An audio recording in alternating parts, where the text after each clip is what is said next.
വയനാട് ടൗൺഷിപ്പിൽ പുതിയ ജീവിതം തുടങ്ങിയ 178 കുടുംബങ്ങൾക്ക് ഇത് അതിജീവനത്തിന്റെ ആദ്യ ഓണക്കാലമാണ്. പ്രിയപ്പെട്ടവരുടെ ഓർമ്മകൾ മനസ്സിലുണ്ടെങ്കിലും വീടുകളിൽ പൂക്കളമൊരുക്കി പുതിയ തിരുവോണനാളിനെ കുടുംബസമേതം ഇവർ വരവേറ്റു. ദുരന്തം കവർന്നെടുത്ത സന്തോഷങ്ങൾക്ക് പകരം പുതിയൊരു ഓണക്കാലത്തെ പ്രതീക്ഷയോടെ കൂടെ പിടിച്ചതിന്റെ ആശ്വാസത്തിലാണ് ഈ കുടുംബങ്ങൾ.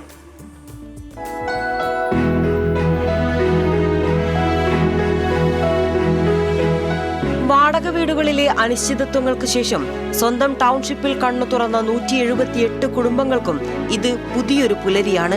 തകർന്നുപോയ പഴയ ഓർമ്മകളിൽ നിന്ന് ഒരു പുതിയിടത്തേക്ക് പറിച്ചു നടപ്പെട്ടെങ്കിലും പ്രിയപ്പെട്ടവർ ഒപ്പമുണ്ടെന്നുള്ളത് തന്നെയാണ് ഇവർക്ക് ഏറ്റവും വലിയ കരുത്ത്.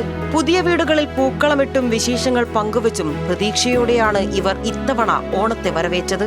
ലോകമെമ്പാടുമുള്ള മലയാളികളുടെ തിരുവോണം ഞങ്ങളും ആസ്വദിക്കുക. മണ്ണെടുത്ത നാട്ടിൽ നിന്ന് നമ്മൾ ഈ എൽസൺ എസ്റ്റേറ്റിലേക്ക് വന്നു.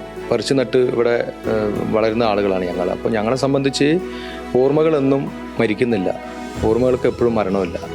പ്രിയപ്പെട്ടവരെ ഓർത്തുകൊണ്ടുള്ള ഓണം തന്നെയാണ് ഇപ്പോൾ ഞങ്ങൾ ആസ്വദിക്കുന്നത്. നമുക്ക് അതിജീവിച്ചാലേ പറ്റുള്ളൂ.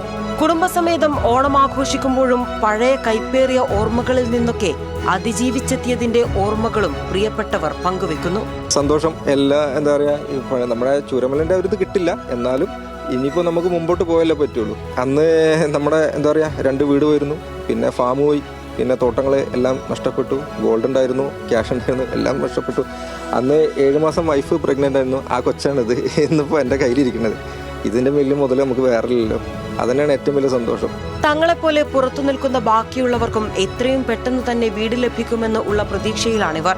കൈവിട്ടുപോയ ജീവിതത്തെ ചേർത്ത് പിടിച്ച് പുതിയ പ്രതീക്ഷകളുടെ പ്രകാശവുമായി എല്ലാവരും ഒത്തുള്ള അടുത്ത ഓണക്കാലത്തിനായി കാത്തിരിക്കുകയാണ് വയനാട് ടൗൺഷിപ്പിലെ ഈ മനുഷ്യർ. ന്യൂസ് മലയാളം, വയനാട്.